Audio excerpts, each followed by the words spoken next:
बताइए, कभी हिंदू धर्म में आपका धर्मांतरण हुआ? कोई तारीख ऐसी इतिहास में है जिस दिन बुद्ध धर्म के लोगों को बुद्ध धर्म छोड़कर हिंदू धर्म में एंट्री करवाई गई हो? 14 अक्टूबर 1956 को बाबा साहब डॉक्टर भीमराव अंबेडकर जी ने जब बुद्ध धर्म में वापसी की, उन्होंने नहीं कहा कि मैंने हिंदू धर्म छोड़कर बुद्ध धर्म अपनाया। उन्होंने कहा मैं हिंदू धर्म के नरक से मुक्त होकर बुद्ध के धर्म में घर वापसी कर रहा हूं। कब कहा बाबा साहब ने? कभी नहीं कहा।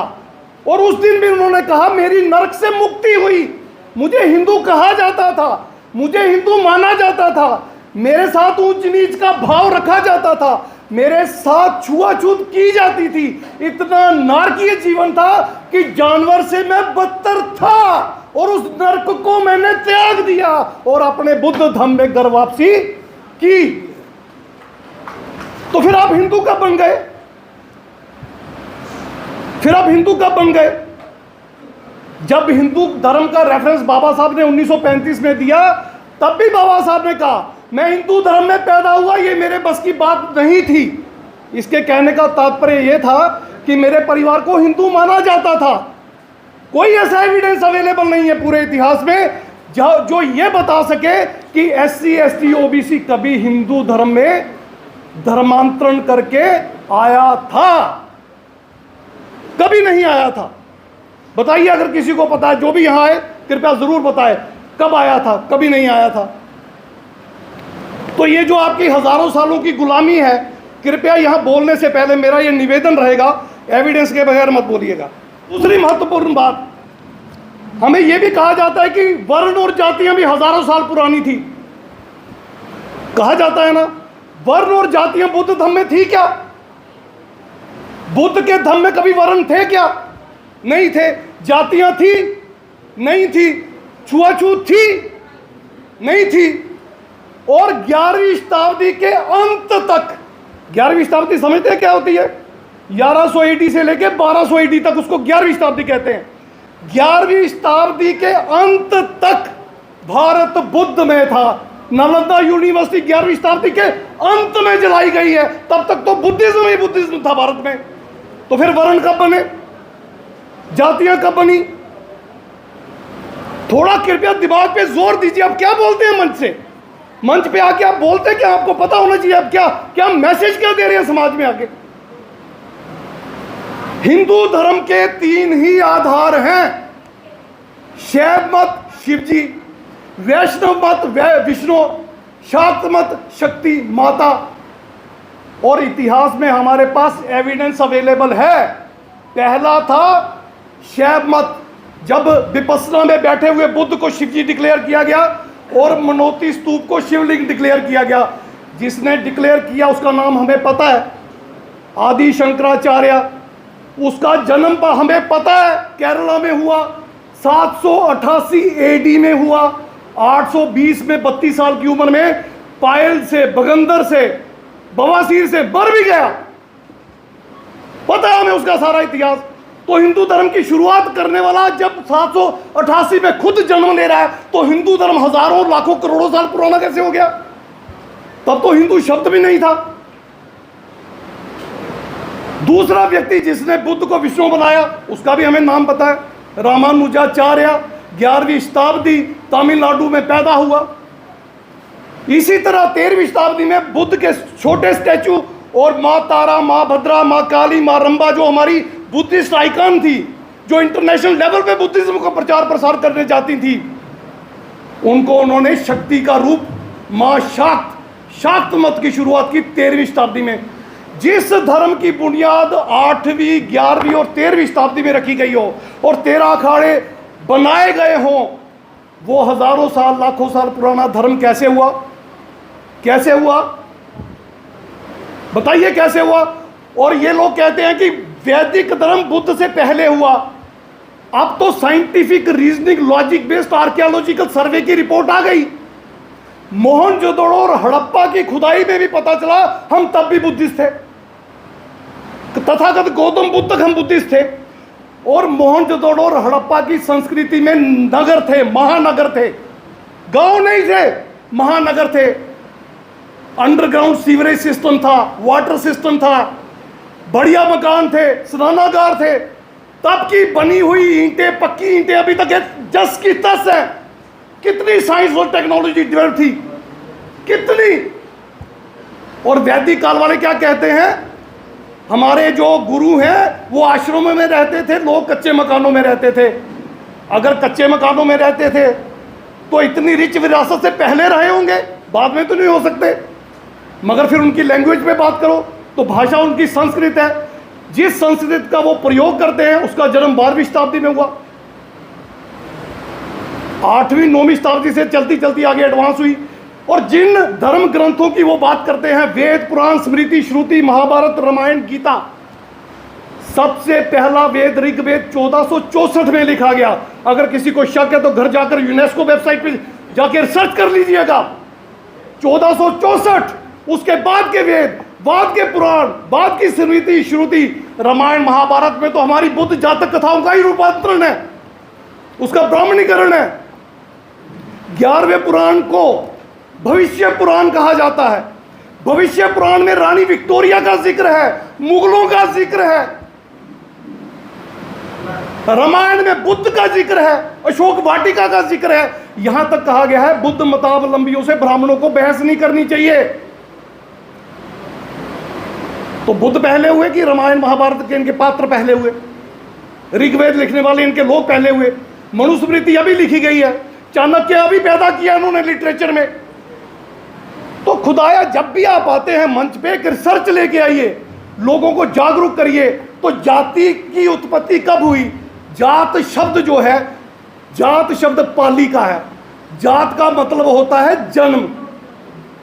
जिस जगह बुद्ध का जन्म हुआ वहां पर अशोका स्तंभ पे पहली लाइन में लिखा हुआ है हित बुद्धे जात। हित का मतलब स्थान पर, बुद्धे मतलब बुद्ध का, जात मतलब जन्म हुआ। तो जात शब्द का अर्थ क्या है? या जात शब्द का अर्थ सिंपली जन्म है। हम जितने भी मानव हैं, चाहे जनरल कैटेगरी के हों, एससी हों, एसटी हों, ओबीसी हों, हमसे कन्वर्टेड मुस्लिम, सिख, क्रिश्चियन, कोई भी हो, ना भी हो, इंग्लैंड में रहने वाले हों, अमेरिका के हों, फ्रांस के, जर्मनी के, जापान के, साउथ अफ्रीका के, सबका जन्म होता है, सब लोग जन्म लेते हैं। तो फिर सबकी जात तो एक ही हुई, सबकी जात तो एक ही हुई। वर्ण और जाति हिंदू धर्म के बनने के बाद हुई, मगर हिंदू शब्द भी कब बना आपको देखना होगा। 11वीं शताब्दी में अल-बरूनी ने पहली बार हिंदू शब्द का इस्तेमाल किया, उससे पीछे इतिहास में कहीं नहीं किया। उसके बाद 16वीं शताब्दी में एक अंग्रेज रिलीजियस पर्सन था, फेरायरे, उसने यूज किया। 1920 तक ब्राह्मण भी नहीं मानता था कि वो हिंदू है। एविडेंस के आधार पे कह रहा हूं। बाल गंगाधर तिलक केसरी नाम के अपने न्यूज़पेपर में हर रोज आर्टिकल निकालता था, हिंदू शब्द सनातनियों को मुगलों की दी हुई गाली है। तो फिर आपका धर्म ही पैदा नहीं हुआ था, आप कहां से हिंदू हो गए?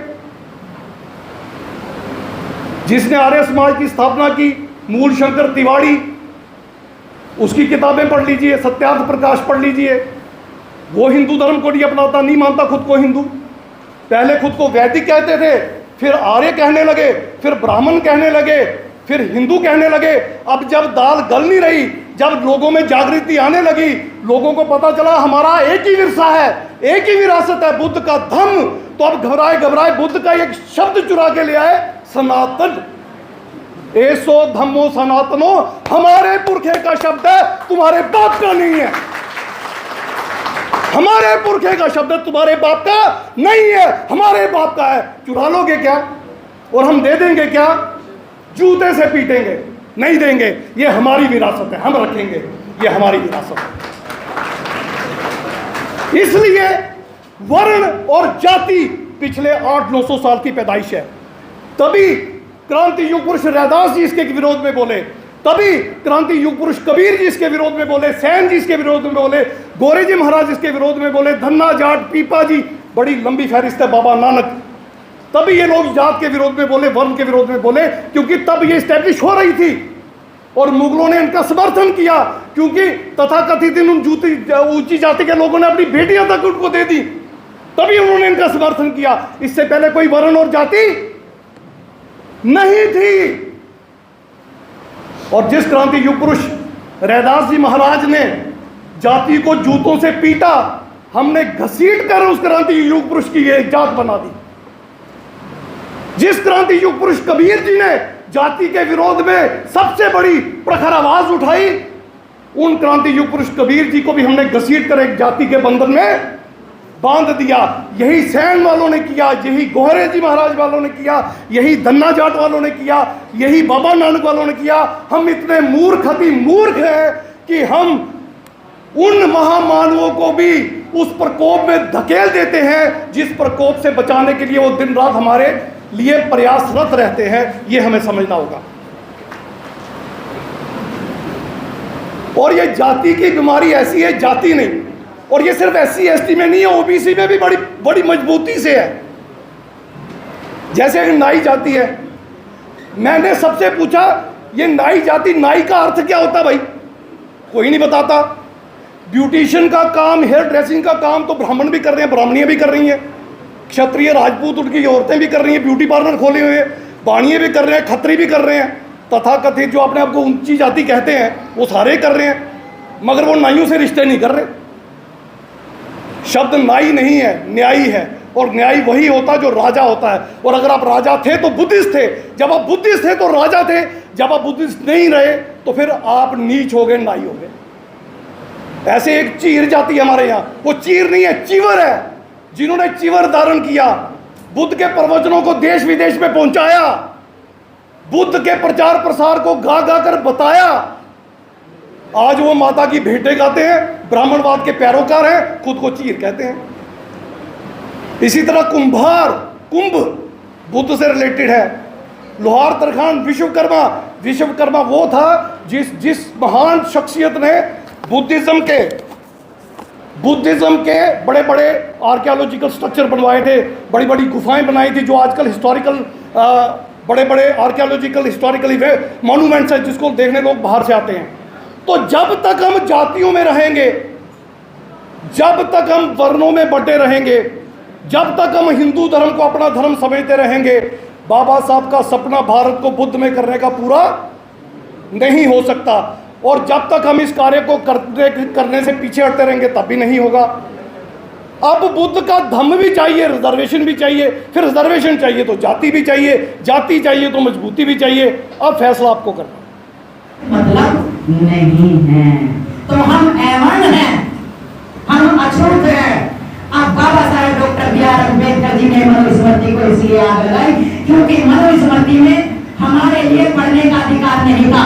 बाबा साहेब तो पढ़ गए अंग्रेजों की मदद के कारण, लेकिन हर किसी का बाप तो सूबेदार नहीं था, हर किसी का बाप तो ईस्ट इंडिया कंपनी में काम नहीं करता था। पूरे भारत में मेरे समाज के लोग झुग्गी झोपड़ियों में रहने के लिए मजबूर हो गए। पूरे भारत में मेरे समाज के लोग गंदा पानी पीने के लिए, छोड़कर गंदा पानी पीने के लिए मजबूर हो गए। पूरे भारत के लोग, मेरे समाज की महिलाएं नग्न अवस्था में आ गई। अगर कोई गांव में मुर्दा जाता था तो वो शमशान में जलाया जाता था, कफन उठाकर मेरे समाज के पुरुष लाते थे, महिलाएं लाती थी। एक साड़ी में से कई साड़ियां बनाकर पहनती थी, तब वो अपने बदन को ढकती थी, बाकी नग्न अवस्था में चलती थी।